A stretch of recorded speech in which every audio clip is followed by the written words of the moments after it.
The following program is rated PG and may contain scenes of violence, nudity, coarse language, and mature subject matter. Viewer discretion is advised.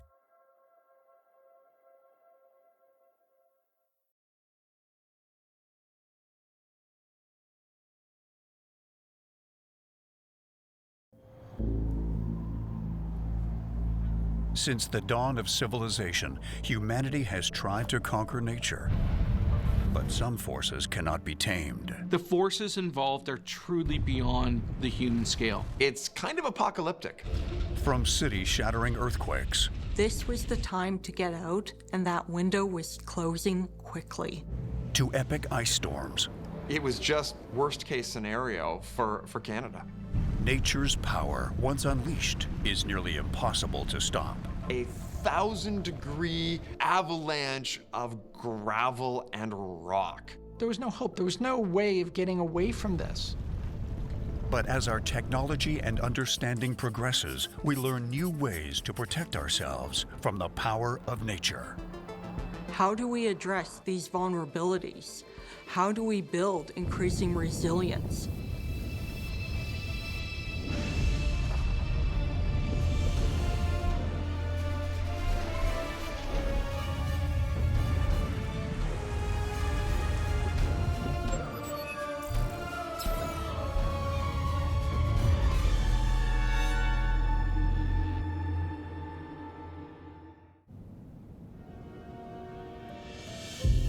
'79 CE, the Roman Empire is at the height of its power.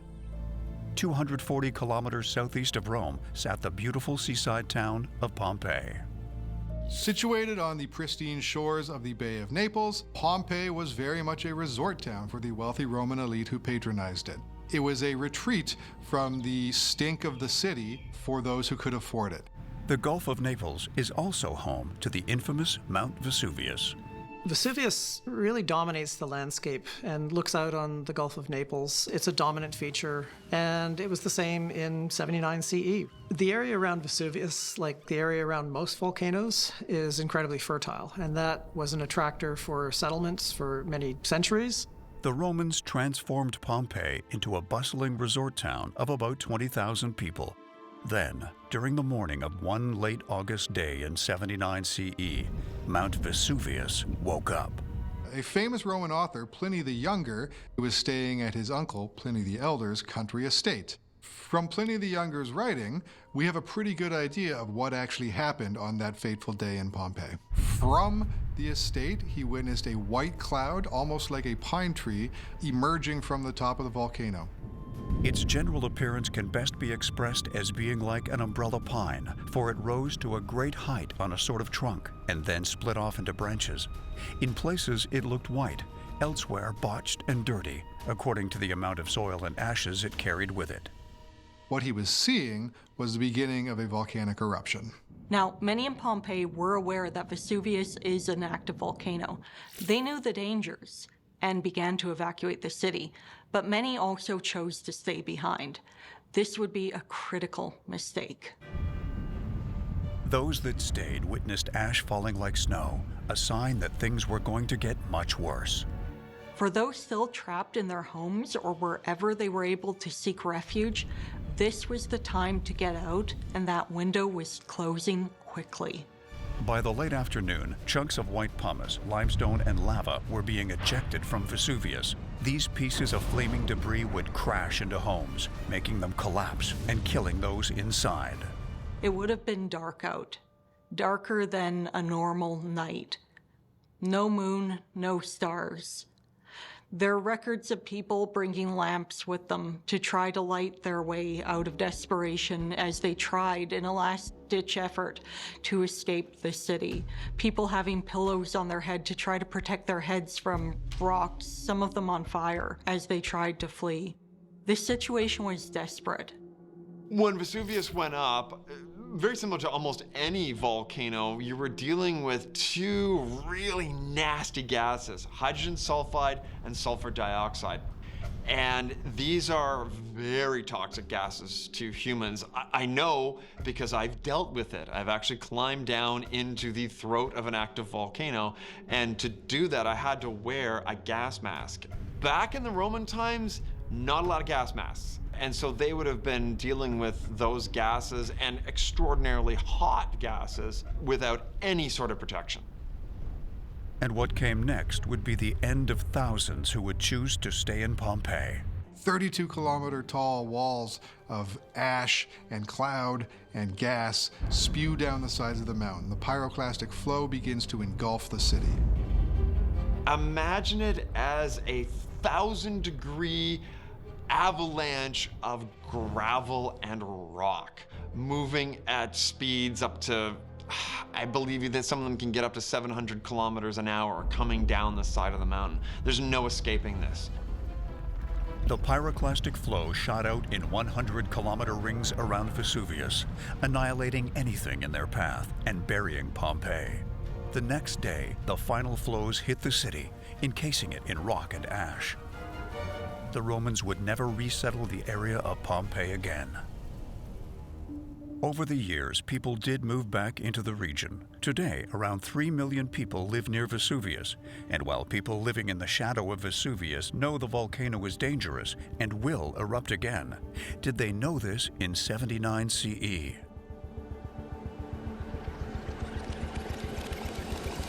Vesuvius is a stratovolcano. This means that it built itself up over tens of thousands of years over time due to various eruptions. With volcanoes like Vesuvius, it's not a question of if they will erupt, it's a question of when. Vesuvius is located on the Campanian Arc, a string of active volcanoes across Italy.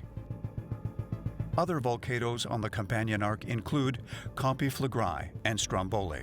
These volcanoes exist because of the conditions under the Earth's surface.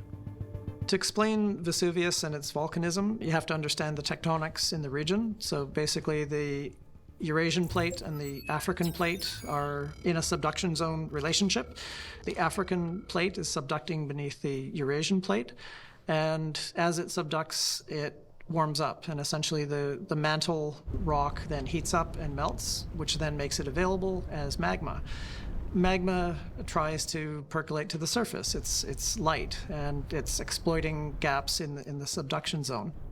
Being located under a slab window, meaning there is a tear in the African plate, means Vesuvius is on a relatively short eruption cycle, and there were warning signs Vesuvius was ready to blow before 79 CE. So as far as we understand, the residents of Pompeii knew that they lived in a tectonically active zone. There are records of an earthquake in 62 CE, so roughly 17 years before the Vesuvius eruption. And that earthquake left damage on house walls and building walls, so people knew that they were in a seismically active zone. So as the Vesuvius eruption progressed, they would have seen some of the warning signs, and they would have known that they were in danger. And while Pompeii was never resettled, it would live on in history thanks to the writings of Pliny the Younger. When Pompeii was rediscovered in the mid-18th century, it opened a window into the past for the antiquarians who uncovered it. All of a sudden, they were reminded of this beautiful resort town on the shores of the Mediterranean at the height of the Roman Empire. Unfortunately, these early visitors were nothing but treasure hunters who robbed the site of its Roman-era marvels, such as the beautiful frescoes. Pompeii is a city that was evacuated and then repeatedly looted. It wasn't until the 19th century with Giuseppe Fiorelli that serious archaeology work at Pompeii was done. What Fiorelli and his team found was incredible, a full Roman city frozen in time thanks to the eruption. When Fiorelli began to pour plaster into holes in the earth, he made a startling discovery. The voids were created when a person or an animal had been overcome by the ash or killed otherwise during the eruption. As their body decayed, a void remained, and it was into that void that the plaster was poured.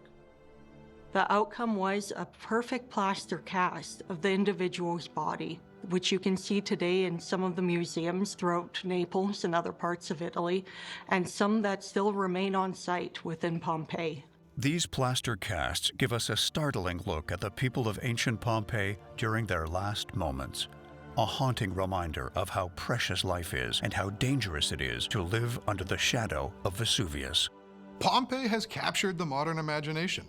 Meticulously preserved, it documents the luxurious lifestyle of a lost elite class. It is a wonderfully preserved window into a fascinating period of the past. Vesuvius continues to be active from time to time, and one of the more recent major eruptions was 1944, during the middle of World War II. It was actually so catastrophic that it destroyed a nearby Allied air base, and this eruptive potential continues to the current day. There are now 3 million people living around the volcano. Many of those people living relatively close to it too. An estimated 800,000 live within what's called the red zone and would need to be evacuated in the event there was an eruption. Pliny the Younger's descriptions of the explosion of Vesuvius in 79 CE have helped modern volcanologists understand the processes by which volcanoes erupt.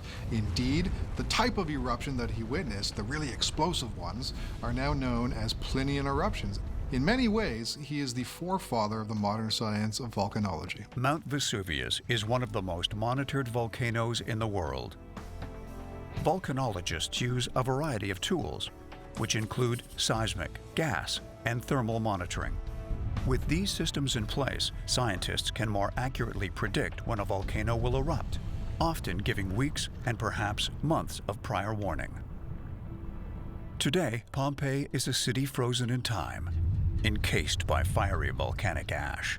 But while the fire of the earth destroyed one city, another gets quite literally frozen. 1998. The Canadian province of Quebec and surrounding northeast areas are about to experience a combination of meteorological events no one would forget.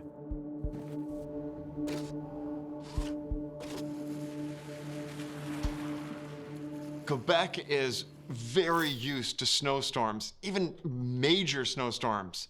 But what was aiming at the area on January 4th, 1998 was so much worse.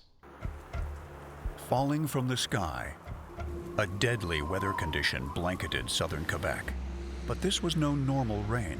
It was freezing rain, and the provinces of Quebec, Ontario, New Brunswick, and Nova Scotia, down to the states of New York, Vermont, and New Hampshire, were all affected.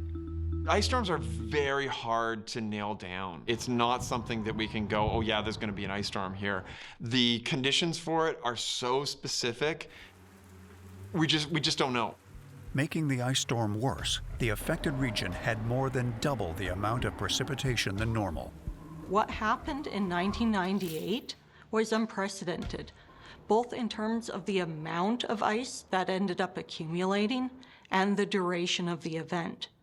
Over 100 millimeters of ice accumulated over 5 days. Now, stop and think for a moment about how much ice that actually is. If it were just a matter of road surfaces being slippery, that alone is a really significant impact because it essentially halts all transportation. It prevents people from being able to move about on sidewalks even.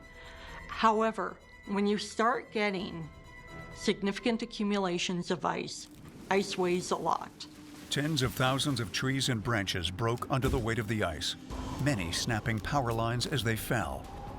At least 30,000 utility poles break, and more than 1,000 giant hydro pylons, which support the high-power transmission lines that run from northern Quebec and supply Montreal, a city of millions, and much of the rest of the province with electricity, all crumbled under the weight of the ice. Power outages were widespread in certain parts of Quebec and neighboring provinces and states. This had a huge impact on people in those areas. Anytime you're dealing with a natural disaster, one of the first things that happens is the power goes out. And with the ice storm, it hit all of our infrastructure all at once.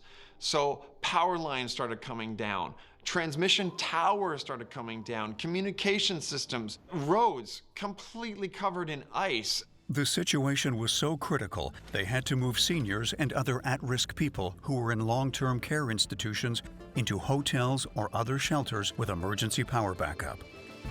As the freezing rain continued to fall, provincial local governments were helpless. On January 8th, Ontario, Quebec, and New Brunswick declared a state of emergency and requested the aid of the Canadian Armed Forces. The federal government deployed 16,000 members of the Canadian Armed Forces to support the Quebec ice storm response. This was the largest deployment since the Korean War. The Canadian forces were sent to problem areas to clear roads of branches and debris, help move stuck vehicles and stranded families, and help repair power lines and other infrastructure. The government dubbed the project Operation Recuperation. The storm had left 35 dead, and nearly 1,000 were injured, making the storm one of the worst natural disasters in Canadian history. The storm also had an enormous financial impact on the country. Some estimate the storm cost $5.4 billion in insurance claims, utility repairs, and lost productivity. As schools and universities were closed and millions of people went unpaid, unable to get to work.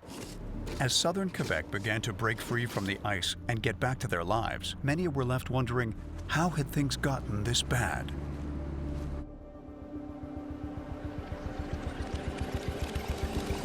The Quebec ice storm of 1998 was really an unprecedented series of smaller storms that kept on hitting the same area in repeat fashion.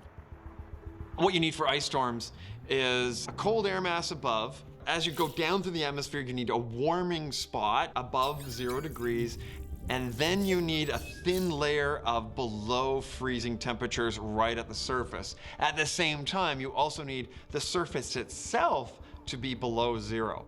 Canadians are no strangers to extreme winter weather. What really made this storm stand apart was how much freezing rain actually fell, affecting the people of Quebec, Ontario, New Brunswick, Nova Scotia, New York to central Maine. Between January 5th and January 10th, 1998, for more than 80 hours, these combined storms created a steady drizzle of freezing rain that covered a several thousand square kilometer area. But the storms were aided greatly by the fact that warm winds from the south were combining with cold winds from the north. One of the big reasons that this ice storm did so much damage was that the rain stayed over that area for quite a long time. With the Bermuda High anchored off the coast, the low pressure system just couldn't move on and got stuck right over top of Quebec rather than being able to move out over the Atlantic.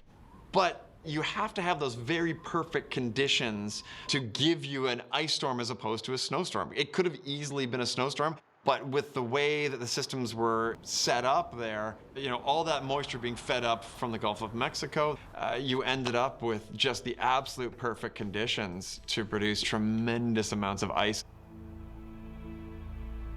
Classically, an ice storm is defined as an accumulation of ice that's more than 1/4 of an inch, or about 6 to 8 millimeters. And in this case, in some locations, over 100 millimeters of ice were recorded. So it was off the charts in terms of an ice storm event. What then happened was multiple tens of thousands of electricity pylons or power lines collapsed, including the high voltage wires that were carrying the very high voltage lines into major cities. And that really led to historical challenges for tens of thousands of people. At the peak of this storm, 3.5 million Quebecers, roughly half of Quebec's population, and more than 1 million Ontarians, as well as thousands in New Brunswick, were left in the dark, many for several weeks. Along with the blackouts came death, as many tragically tried to stay warm using fire during the blackout. 35 people were killed during the 5-day ice storm event. And the majority of those were killed because of asphyxiation, trying to heat their homes through things like barbecues or hibachis or other forms of heating that basically vent carbon monoxide into the house. In other cases, there were multiple homes that collapsed from the weight of the ice, car accidents as well. In the aftermath of the storm, many in Canada were left asking the question, how do we prepare for the next ice storm? A common practice when you've had a disaster of this magnitude is to launch an inquiry afterwards. These are done to make sure that we're learning from what's happened and actually looking at what went well and what didn't go well. We can strengthen our systems. So having the inquiry allows us to address those gaps. Led by engineer Roger Nicolette, the inquiry concluded that Quebec's civil security system largely failed. Quebecers were not adequately prepared for disaster, and Hydro-Quebec's power grid would have been safer if the entire system had been buried. The Commission urged Hydro-Quebec to reinforce its grid and introduce measures to limit the scope of future blackouts. Following the Quebec ice storm, Hydro-Quebec has introduced about $2 billion worth of improvements to the system to mitigate and prevent such catastrophic damage in future events. So we have seen a lot of changes take place, including burying some of the equipment underground to improve the outcomes if and when something like this were to happen again. While changes were made, many believe that Quebec has not done enough to prepare for the next catastrophic ice storm. Strangely enough, there are some pretty basic approaches that can be used, such as constantly trimming trees and maintaining trees, so that they don't get to the situation where an ice storm will cause an entire collapse. There are ways of engineering the power distribution infrastructure to make power pylons, for example, stronger and more resistant to ice load. And I think a third area would be decentralizing the production of electricity and distribution of electricity. Should we have 2 or 3 major electrical lines feeding the entire city, or should we have 15 or 20 power stations that are distributing electricity locally? So people who are concerned with preparing for ice storms think that these are some really positive approaches. While nature caused the widespread destruction and mayhem during the Quebec ice storm, in the year 2010, it would be human hands that would bring about an environmental catastrophe. April 20th, 2010. Approximately 66 kilometers off the coast of Louisiana, workers are busy on the oil rig, Deepwater Horizon. The Deepwater Horizon is an incredibly huge, complex piece of machinery. It's 100 meters high out of the water. It's not just a platform.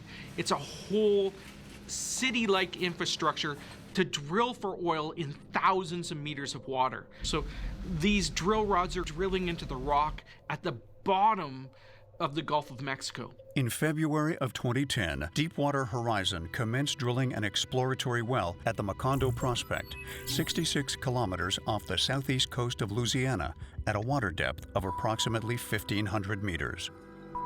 The Deepwater Horizon is a mobile oil drilling platform that can be moved from place to place depending on how successful or how promising a certain area is. As the crew of the Deepwater Horizon got to work finishing the seal of an exploratory well on April 20th, 2010, they had no idea what was happening far below the surface of the sea. On April 20th, 2010, an event occurred at the Deepwater Horizon. A huge jet of seawater almost 70 meters tall, followed by drilling mud mixed with methane and oil, was ejected out of the drill stem, out of the marine riser, and onto the deck of the Deepwater Horizon. That oil and methane catches fire, and multiple fires erupted. The gas that's being ejected up the marine riser is like a firestorm. We have a huge plume of burning methane gas and oil that's shooting up out of the deck of the Deepwater Horizon. The crew tried to put that out with all the means that they had available to them. That failed. So the crew had no choice left but to evacuate the well. 94 crew members were rescued by lifeboat or helicopter, 17 of whom were treated for injuries. Unfortunately, 11 crew members died in the initial explosion. But the tragedy of Deepwater Horizon had just begun. Marine ecosystems such as the Gulf of Mexico are incredibly complex. When a disaster like Deepwater Horizon happens, that ecosystem is severely threatened, and this affects all types of marine organisms that are in the Gulf of Mexico, ranging from things like seabirds and marine mammals to coral reefs, to sea turtles, to algae and plankton that are the base of the food chain of these marine ecosystems. We know when we're drilling for oil and gas that there's always a potential to hit these highly pressurized pockets. To that end, we have safety devices that help prevent these events from occurring, and should they occur, can help abate them. On the casing of the well that the Deepwater Horizon was drilling at the time of the incident, there was a blow-off prevention device. This device had a number of different ways to interrupt the flow of gas and oil, the last of which was the blind shear ram. Basically, the blind shear ram is a device that uses a huge amount of pressure and force to cut the casing and seal it so that all of that material is hopefully contained in the well. When this event happens on the Deepwater Horizon, these safety devices engage, but the blind shear ram doesn't function correctly. It doesn't cut off the drill tube cleanly, it doesn't seal the wellhead, and we continue to leak natural gas and oil. About 2 days after the explosion, the Deepwater Horizon sank beneath the waves. As the platform sank, thousands of liters of crude oil began to surface. This was the start of one of the worst ecological disasters in history. As the oil spreads across the Gulf Coast, BP is unable to stop the slow-rolling disaster. Because this well isn't sealed and it's highly pressurized, what we have is a huge amount of oil and gas being forced up through the wellhead into the Gulf of Mexico. Remember, we've now severed this connection, and this connection is nearly 1,500 meters below sea level. This is something that's not easily reached or accessed whatsoever. We can't send a diver down there. This is so deep. We need remote operated vehicles to get down there to address this. So this isn't something that we can address in 10 minutes or a day. It takes weeks and months of planning to try and address this issue. By early June 2010, oil had washed up on Louisiana's coast, which was about 200 kilometers away. Around that same time, oil started to show up along the Mississippi, Florida, and Alabama coastlines. So this was not a normal oil spill. The effects began to be felt immediately throughout much of the Gulf of Mexico. Oil sludge and oil residues were found in Pensacola Beach, into Louisiana, and throughout the Intercoastal Waterway. There had been no oil spill of this magnitude ever before. But what factors led to the worst oil disaster in recorded history?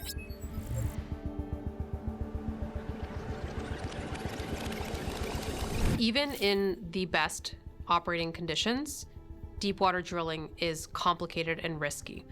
We're talking about operating very heavy machinery in challenging conditions and penetrating very deep into the earth through layers and layers of rock underwater to get to the oil that we're seeking to get to. It's ecologically disruptive, and the consequences of something going wrong are very, very substantial. While the Deepwater Horizon was drilling in almost 1,500 meters of water, when you go very deep underwater, there's a huge amount of water pressure and the pressure of the Earth's crust pushing down on the oil and gas that you're trying to extract. And as such, that reservoir is extremely pressurized. At those depths, great care needs to be taken, but profits usually come first, and corners are often cut. When we create the wellhead at the bottom of the ocean, we basically have a steel pipe that our drill is going to go down. And then we encase that in a large amount of concrete to hold that drill head tight and to kind of seal it to the bottom of the ocean. The contract work to put in that concrete dome that seals to the casing was contracted to Halliburton. What Halliburton used for the concrete in this wellhead was a nitrogen foamed concrete. And Halliburton had tested this particular concrete and it had failed. Through documents released by WikiLeaks, we know that a BP-owned rig in the Caspian Sea had a similar accident to the Deepwater Horizon in September 2008. At best, we're talking about an industry that doesn't share information effectively amongst its partners. At worst, it's a scenario where the lessons learned were made available, were known, and no action was taken. When the drill hit the pocket of highly pressurized gas, rather than this concrete holding the wellhead in position, it wasn't strong enough, which resulted in the failures and the resulting Deepwater Horizon event. BP was also slow to stop the flow of oil from the broken wellhead. In late April 2010, BP did send down remote-operated underwater vehicles to mitigate the leaks, but all attempts at mitigation failed. BP's next attempt was to place a 125-ton dome over the well. This, too, failed to stop the flow. The next thing BP tried was to use a drilling ship, essentially to tap into the oil as it was emerging and collect that oil and pump it onto a ship. They were able to collect roughly 20,000 barrels, but when you look at the big picture of how much oil was spilled, it was literally much, much less than 1% of what was spilled, and ultimately that was not very successful. On September 16, 2010, the construction of a relief well was completed. This allowed them to pump cement to seal the well for good. 3 days later, National Incident Commander Thad Allen declared the well was effectively dead and said that it posed no further threat to the Gulf. The oil flowed for 87 days. It is estimated that almost 800 million liters of oil spilled into the Gulf of Mexico. The oil from Deepwater Horizon was all along the Gulf Coast. Cleanup efforts from Texas to Florida began in an effort to protect people and the environment. Roughly 47,000 people and over 7,000 ships were involved in that attempt to clean up the oil residue. I think one of the lesser-known elements of the oil spill and its impacts was the use of chemical dispersants in an attempt to minimize the damage caused by the oil. So this was a chemical cocktail of fairly hazardous or toxic chemicals, detergents that were sprayed on top of the oil spill. And the idea behind that is to break up the large areas of oil into smaller globules. We done?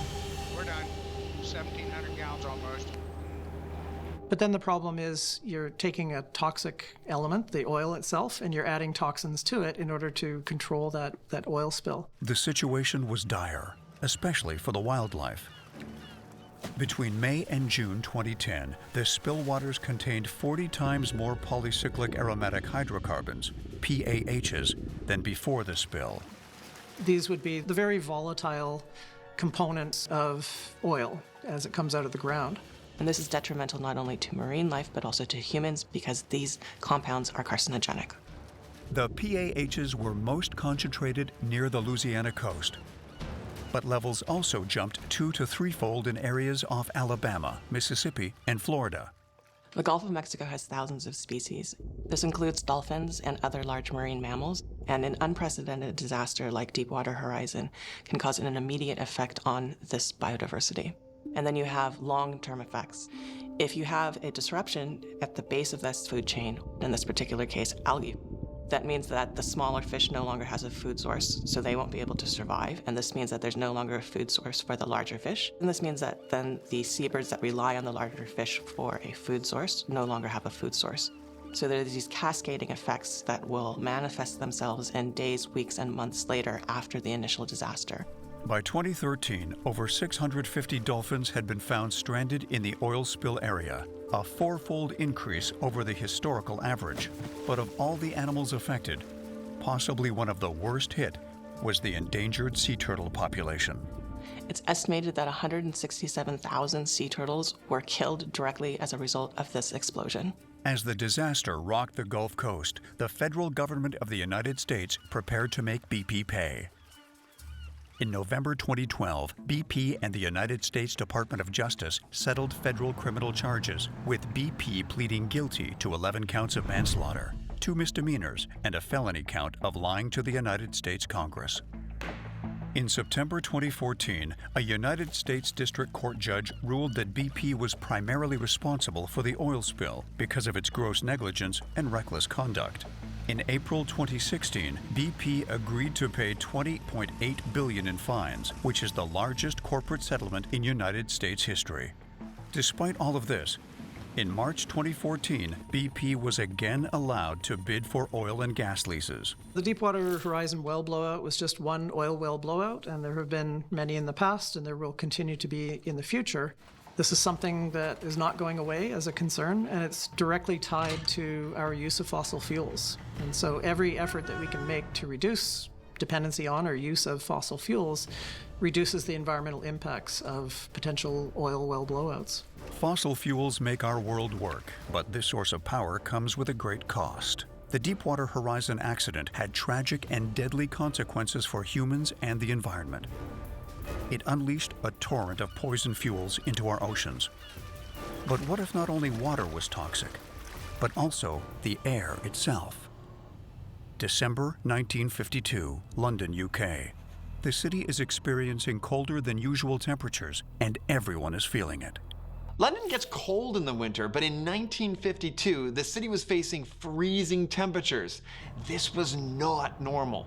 There was a stillness to the air, an eerie stillness, and a fog had settled in across the city. Londoners were used to a natural fog rolling across the city, but this was different.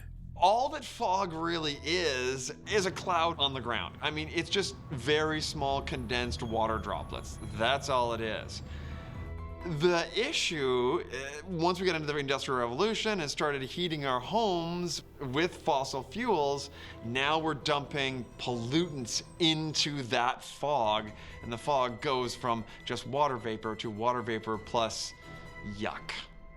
This combination of fog and pollution became known as smog. As the day progressed, the smog grew thicker and thicker. This was like nothing anyone had seen before, and little did they know how deadly it would be. The fog was so thick and had an unusual greenish-yellow tinge to it that the people referred to it as a pea souper because it reminded them of pea soup. The Great Smog is affecting every aspect of the life of the city, from healthcare to economics. London is at a standstill. The smog was so dense that it even seeped into people's homes and other buildings. There was no escape. I can only imagine what the effect must have been like. I mean, it must have been a bit of a shock to the system. I mean, think about what it was like when COVID first hit and everybody had to stay home, but we weren't having to breathe toxic air at the same time. Imagine that, but you can't see your neighbor's house through the thick, almost smoky air. While Londoners tried to navigate through the smog, a deadly tragedy was unfolding in the city, and most had no idea. For most Londoners, it's been another choking journey home tonight. Pedestrians choking into their smog-filled scarves, and travellers choking up the underground in a desperate effort to get home. The more they were heating themselves to protect themselves against the cold, the more they were adding to the smog conditions. And it created this long-term 5-day event. Weeks after the smog lifted, statistics started trickling in from the medical services. These early findings found that the smog had killed about 4,000 people. Most of the victims were very young or elderly or had pre-existing respiratory problems. In February 1953, Member of Parliament Marcus Lipton suggested in the House of Commons that the smog had caused 6,000 deaths and that 25,000 more people had claimed sickness benefits in London during that period. But the true horror brought by the smog would not be revealed until later. The thing about the lungs is that we think of the lungs as being these nice two little rectangular things in our chest. But in fact, they're made up of all these little sacs. And the sacs are there because we need surface area so that we can transfer oxygen for carbon dioxide to let us breathe. The damage goes in and damages these sacs, and all of a sudden you're getting these huge areas that are getting flat, or based on the recovery from damage, are getting fibrotic, they're getting hard, so they're not able to move and open and provide that surface area. And so what you end up having from the damage is reduced lung capacity. When something comes in like pneumonia that also reduces your lung capacity further, you're gasping for breath, you're having trouble breathing, even though there doesn't seem to be any reason why you should have that trouble breathing. So we'll see that people will have a reduced lung capacity to the point with various diseases that they actually die of hypoxia. They're not getting enough oxygen. Mortality remained elevated for months after the smog. Research published in 2004 suggests that the number of fatalities was considerably greater than early estimates. These new findings placed the smog death toll at about 12,000. But what caused the deadly smog of 1952? How much of this disaster was man-made? And how much of it was nature?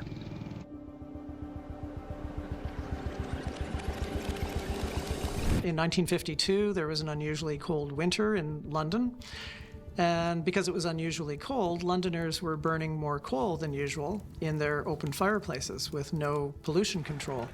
As the temperatures dropped below -4°C during the nights, Londoners turned up the heat, burning more and more coal, which created more and more smoke.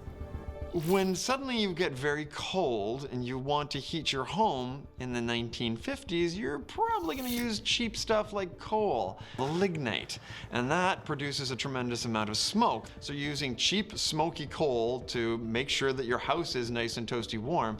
Well, the problem is, if you've got a stagnant air mass, all of that smoke from all of those chimneys is just hanging around in the streets where you are and where you're breathing. Lignite is really dirty. It's full of sulfur. We're burning this coal, it's heating our homes, but when we burn sulfur compounds, we react them with oxygen in the air. So instead of it being sulfur, it becomes sulfur dioxide. And when sulfur dioxide comes in contact with water, it actually forms sulfurous acid, H2SO3, and sometimes even sulfuric acid, H2SO4, depending on the conditions. So when we have fog in the air, the burning of lignite creates a sulfuric acid fog. There were numerous coal-fired power stations in the Greater London area, including Fulham, Battersea, Bankside, Greenwich, and Kingston upon Thames, all of which added to the pollution. It's estimated that 370 tons of deadly sulfur dioxide was emitted and trapped in the smog.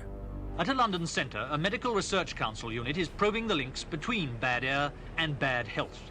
Along with sulfur dioxide, other pollutants were emitted and found in the smog. 140 tons of hydrochloric acid and 14 tons of fluorine compounds. One of the elements that may have contributed to making the Great Smog event worse was the local power station, the Battersea Power Station, which was burning coal at the time to produce electricity. And that power station had a flue gas scrubbing system, essentially trying to remove pollutants from the flue gas. And it's been suggested that that process then led to the gas pollutants coming out of the smokestack actually flowing down towards the ground rather than being ejected further higher. By the 1950s, London was no stranger to pollution, but usually there were winds that would help carry it away. This was not the case during the 5 days of the Great Smog. During those 5 days, the air was eerily still. On the 4th of December, an anticyclone settled over London, a high-pressure weather system that can cause a temperature inversion. The air was probably a little bit warmer above, so you weren't getting a turnover like you would if the ground heats it up a little bit, air rises, and you get a bit of a turnover. But if the air is warmer aloft, it can't turn over and just sort of get stuck. This was not entirely a natural disaster. In fact, it was this combination of man-made pollution and the natural effects of the anticyclone. While we can't control the weather, we can control the amount of pollution we create, and changes had to be made to stop something like the Great Smog from ever happening again. After the deadly smog of 1952, the government made important changes. In 1956, London passed the Clean Air Act, and that was an attempt to reduce ground-level pollution and reduce pollution in all forms. The London smog event was a classic case of cumulative effects, where literally millions of separate problems coalesce to form one big problem. So every household is burning coal in an open fire, and those gases are going up the chimney. So solving that problem required working with millions of homeowners and getting millions of people to change what they were doing. I mean, should we all, for example, think twice before lighting a coal fire tomorrow morning? Yes, certainly. Yes, a coal fire is a very bad thing to light. One of the approaches that the government used were providing incentives, direct homeowner-level incentives to convert coal-fired fireplaces into gas or coke. That was considered to be the best alternative at the time, but it's a very slow process to convert millions of homeowners' practices into something that's much more environmentally friendly. Despite improvements, insufficient progress had been made to prevent one further smog event approximately 10 years later in early December 1962. That was proof that more needed to be done. And several new regulations were enacted, one in 1968 and one in 1974, including the Control of Air Pollution Act. Since 1962, there hasn't been anywhere close to as significant a smog event in London, but the city still struggles with air quality generally. I think what this shows is that laws and regulations and policies and controls can actually have a significant effect on air pollution. And certainly if we mandate industries to have a certain approach or a certain fuel that they use or cannot use, that can lead to a much better, cleaner atmosphere in the future. The Great Smog of London caused widespread death and showed how vulnerable our cities can be from airborne dangers. But for some cities, destructive danger is not in the air, but from deep below the ground. 1138, the Middle East. For decades, the region has been ravaged by the Crusader Wars. During this time, cities are traded back and forth between the Crusaders and Muslim kingdoms. As the Crusader states launch wars supposedly of religious liberation, but very much wars of religious conquest and wars of territorial conquest, Aleppo is an ancient Syrian city, and it becomes a target for Crusader armies because of both its strategic and psychological importance in the Christian imagination. Aleppo was already an ancient and rich city by the 12th century CE. The main reason for its importance was its role as a node in the trade route known as the Silk Road. The Silk Road, which is actually several roads, connects China in the Far East to the shores of the Mediterranean Sea. It's difficult to overstate the importance of the Silk Road for the global economy at the time. It is an artery that connects the entire Eurasian continent through lines of trade and travel. If you controlled the Silk Road, you controlled the trade. If you could control the trade, you could control the region. Because of the importance of the Silk Road, Aleppo was important, and it was a constant target for Crusader armies. On 20th April 1138, a Christian Crusader army arrives at the gates of Aleppo. The city was currently held by Seljuk Turks, and in the battle that followed, the Seljuk army repulsed the Christians and forced a retreat on the Crusader armies. While the walls of Aleppo kept its people safe from the Crusader armies, there was another danger lurking beneath their feet. On October 11th, 1138, the earth began to violently rumble. Buildings in the city of Aleppo began to crumble as the earthquake shook the ground.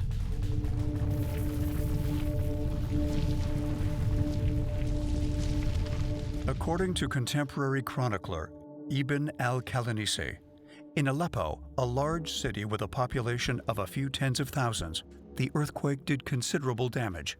The ramparts of the city buckled, and the walls of the citadel were shattered. The Aleppo earthquake was devastating. It destroyed about 60% of the buildings in the city of Aleppo, and the devastation continued outside the city boundaries into the rural countryside and some of the surrounding villages and towns. The earthquake rocked the region, leaving cities and towns destroyed, and according to historians, about 230,000 dead. But what was the cause of one of the deadliest earthquakes in human history?